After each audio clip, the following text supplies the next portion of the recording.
Hi, everybody, and thank you for coming to modernservantleader.com. I'm here today with Dr. Tony Barron, author of The Art of Servant Leadership and president of the Servant Leadership Institute. Thank you for joining us today, Tony. Glad to be here, Ben. A couple things. What we do is we're a think tank for organizations around the United States, how to transform your organization through this method of leadership. We consult. For example, I'm a consultant to the special advisor to the United Nations on human trafficking.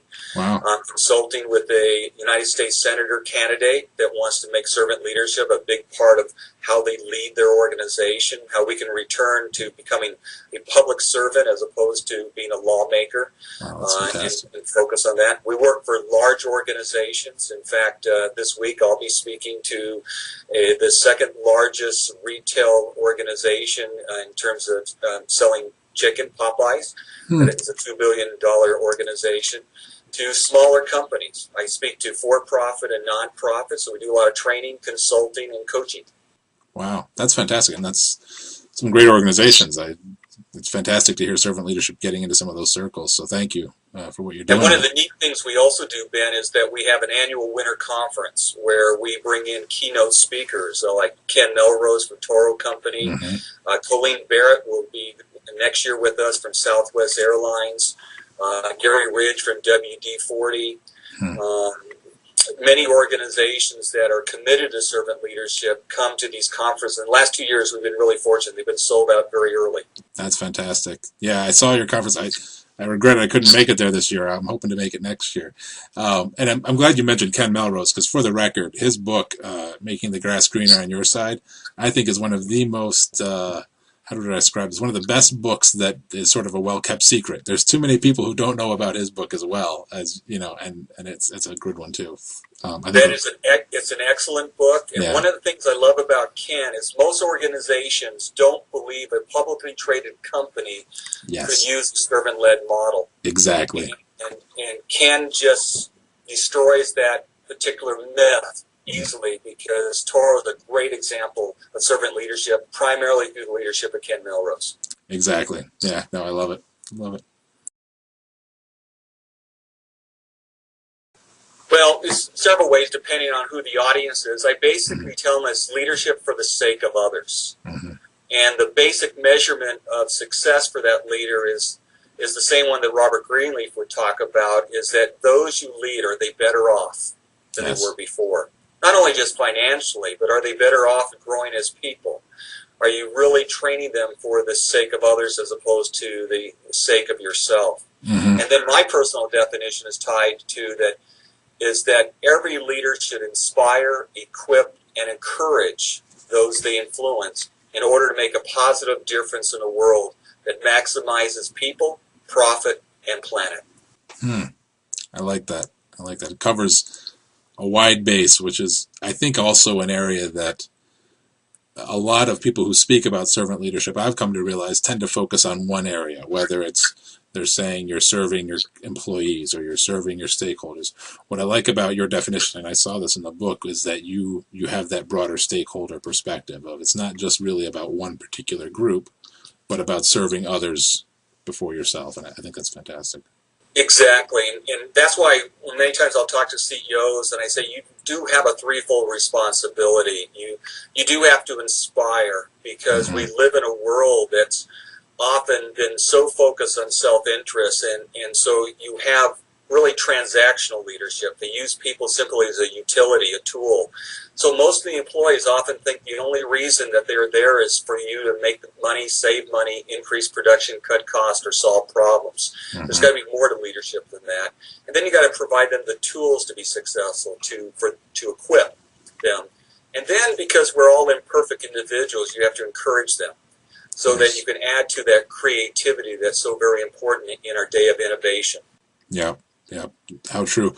And I've also found, and I think you touched on this in the book as well, just, how many people still look at people as an asset, and I actually, one of my colleagues today, frequently reminds me, because I have a tendency to slip back into that habit of calling people resources, and how demeaning that can be today to call them resources. I mean, I know there's a human resources term, but they're not resources. We're people. We're team members. We're just about anything but resources. So I think that's good. Well, what we often forget is some of the human characteristics of who we are. Everybody has a need to be loved and to love. I mean, Yes. when you realize that's a fundamental characteristic of who we are. And the second one is that everybody has self-determination. Now, some may be more limited than others, but people have choices. Mm-hmm. And what people want to be is feel valued. They actually want to contribute to the goal we have. And so people really, even if they're not owners of the organization, they want to have ownership in the projects and the services that they provide. I think the greatest challenge about servant leadership is not really the term servant leadership. It's actually practicing servant leadership. Mm-hmm. We often explain leadership. They understand service and what it means. And servant does have kind of a negative connotation to most of our postmodern world that we have. But the goal really is leaders who serve first and then lead. It's a paradigm shift. It literally is rethinking how you think about leadership. And so I like the term servant leadership because it actually wakes people up and saying, well, what do you mean by that? And that's where I begin suggesting that it has to be a paradigm shift of how you think and what you do before others. What we usually find when we do training in an organization, the most difficult group to respond to servant leadership is usually middle management. We find that in change management because they often have to lead up as well as leading down. And they're often not on the strategic area, they're more on the tactical arena. Mm-hmm. They're also not often provided the right kind of training. So their models are often people who exhibit more of a power model than servant-led model. So they don't have a lot of training, a lot of skill sets, and they know they need to get the job done. So many times in their mindset, they chalk it up to another training seminar that they need to take, but not necessarily incarnate in their life. The other venue I have in problems are some with the CEOs that say, we've been very successful, we've made a great deal of money, we've worked with our stakeholders to give exactly what they, shareholders what they exactly need in that, so why should I change? And what we try to teach them is that the return on their investment is actually higher in a servant-led model than in a power model. And so it actually benefit them. And in fact, Don Frick's book on the business case for servant leadership points out that the servant-led corporations far exceed the pre-tax portfolio return on investment than even the Fortune 500 companies or even Jim Collins' Good to Great. I'm interested in the middle management. I wouldn't have thought that was a challenging area. I think just from what I've seen is, you typically find them excited about a concept like this, I would think, because they're used to the power model from above and seeing the grit and the grime, if you will, of the day-to-day challenges. So it's interesting to hear that it's a challenge in that area. One of the things that's interesting about that is because they've seen the power model above, they're skeptical of any new training that comes their way. I see. Yeah. And so they're looking for this hidden agenda that occurs. Yes. And plus, at the same time, they have to get their job done day in and day out. So they're not sure that they need to release the old ways of doing things. Well, the cultural architect ideally should be the person that has the highest positional leadership. Yeah. And an organization can be very effective when you have the C-level personnel buy-in and the senior leadership. But there are many people that we're teaching how to become servant leaders in an environment of a power model. And the question comes up is, how can they be people of influence? How can they change the world around them? And they may not have the capability of changing an organization of several thousands of employees, but they have the ability to change the circle of influence that they do have and how they respond. How do they lead for the sake of others? Because everybody influences everybody. Yep. You find that in the personal life. Even a 3-year-old will influence a mother who's 30, right? Yep. So you can find someone in a certain department that will influence others of how they begin to build models of trust and care for one another, and you'll find it's quite contagious. literally hundreds and hundreds of them. So there's so many of them. That's and they come from fantastic. so many venues. I was teaching at West Point just a year and a half ago, and they asked me to speak about leadership for an entire week. And you would think the military would really know about leadership because it was such an emphasis. Yeah. And the concept of servant leadership really connects with them at the United States Military Academy because they know their best leaders are those who sacrifice and serve as opposed to trying to acquire power or protect their power. Mm-hmm. I think about Datron World Communication and the instance of people that now work in more of a collaborative relationship as opposed to a more competitive one, for example, in terms of engineering versus sales or marketing, that so many other organizations can identify. And the one thing I hear about people is how much they want to give of themselves. So I will actually have people that talk about sacrificing their time or their talent or even their treasures working within a venue of an individual. And what's remarkable to me is I'm just thinking of someone at Datron that's been employed here for 25 years, and his really distrust of anything new that was part of the system because he knew how the system worked. Yeah. And now he talks about how his life has been transformed by the servant-led model. Not only helped him in terms of his professional life, actually trusting other people, but also helped him in his personal life, raising his teenagers. I love that.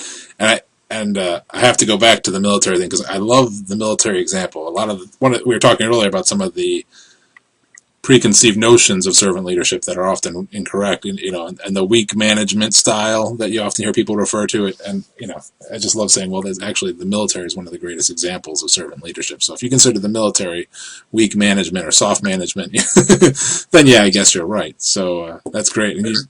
And that's one of the myths about C-level leadership, because people define servant leadership as just being nice. Yeah. And it really has nothing to do with being nice. Exactly. It's treating people with dignity and respect, but you still have to deal with conflict, communication, strategy, deadlines, financial responsibilities, accountability, all those factors. But now you have a paradigm shift that now you're thinking, how do I lead for the sake of all, as opposed to just my own sake? Well, I'm working on this new book called The Orchestra Effect, and it's about how moral, emotional, and organizational intelligence can give you the leadership edge. And what I found is I've been studying organizations, whether they're for-profit or non-profit, there's similarities between good leaders and great leaders, and how you turn good leaders into great leaders. And there's three components that I'm noticing. One is great leaders have moral intelligence. That is, they do the right thing. And it's so easy. What we find is that when people really turn the wrong way, it's not they go all the way to making bad or immoral decisions for that. What they do is just shift it 2 degrees. So if their destination was Hawaii, but they shift their kind of moral excellence 2 degrees, sacrifice their integrity 2 degrees, they'll end up in Guam as opposed to Hawaii, where they want to be. And so we find that moral excellence is essential, but not the only ingredient to really great servant leadership. You also have to have emotional intelligence, manifest as non-anxious presence in the midst of conflict, so there's a sense of stability and self-awareness that every leader should have. So you need to have moral, that's doing the right thing. You need to have emotional intelligence, doing it in the right way. And the third one you have to do is do it with the right people. And that's where organizational intelligence comes in. Great leaders understand culture. They also understand group dynamics. So they begin to understand that group dynamics is essential because every human being is a social creature.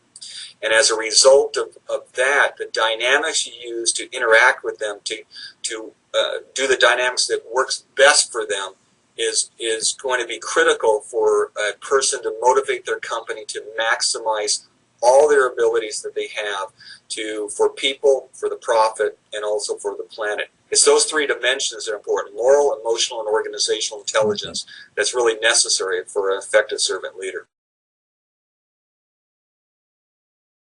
Well, it depends on who I'm talking to, but if I was talking to a cultural architect, someone with positional authority, I would begin by asking the question, for example, read this book on servant leadership, and then there's always power in the question.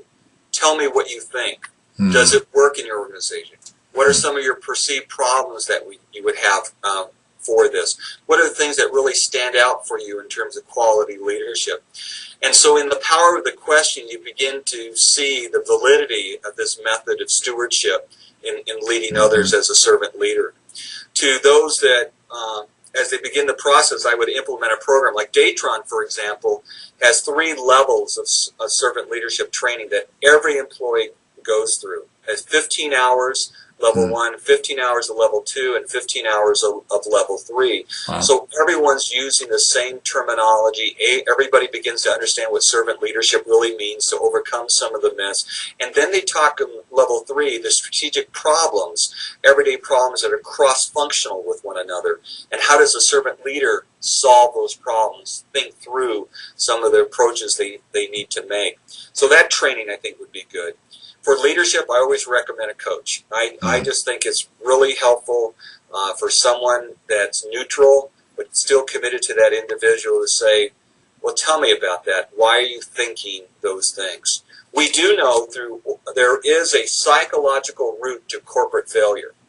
And what we often see for a leadership that creates this corporate failure, it's one, narcissism, that's often called. But what we see is a recapitulation of family dynamics, that a leader often will lead to the imprint that they were raised either through their family of origin or the imprint of some group dynamics in their particular life. And so to lead that way, and they need recoaching and training. They need to begin to rethink how they think about things, because most leaders end up reacting as opposed to responding. Wow. That's great. And by the way, I love the cultural architect term. I think that's a fantastic way of describing what you need.